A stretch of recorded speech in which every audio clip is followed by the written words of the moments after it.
મહાકુંભમાં સર્જાયેલી નાસભાગમાં એક ગુજરાતી શ્રદ્ધાળુ સહિત 30ના મોત, 25ની ઓળખ થઈ. પ્રયાગરાજના મહાકુંભમાં ગત રાત્રે એક મોટી દુર્ઘટના બની.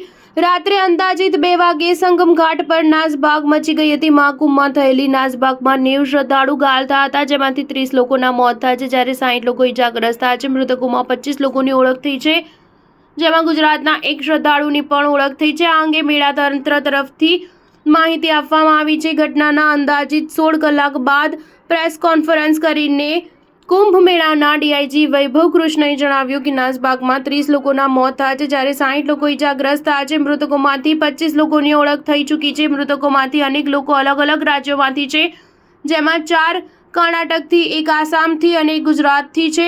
ઇજાગ્રસ્તોની સ્થાનિક મેડિકલ કોલેજમાં સારવાર ચાલી રહી છે. મહાકુંભના સેક્ટર 4માં થયેલી નાસભાગમાં 30 લોકોના મોત થયા છે, જેમાંથી 1 ગુજરાતી શ્રદ્ધાળુ છે. મહેસાણા જિલ્લાના કડી મહેશભાઈ સોમાભાઈ પટેલનું મોત થયું છે, જેઓ 4 મિત્રો સાથે મહાકુંભ ગયા હતા.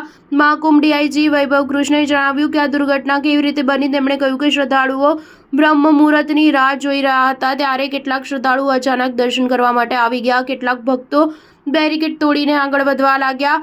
પાછળથી આવેલી શ્રદ્ધાળુઓની ભીડના કારણે નાસભાગ મચી ગઈ હતી. 29 તારીખે કોઈ વીવીઆઈપી મૂવમેન્ટ ન હતી. આગામી મોટા પર્વ કે સ્નાન પર કોઈ વીવીઆઈપી મૂવમેન્ટ નહીં થાય. ડીઆઈજીએ કહ્યું કે આજે મૌની અમાવસ્યાનું મુખ્ય સ્નાન હતું.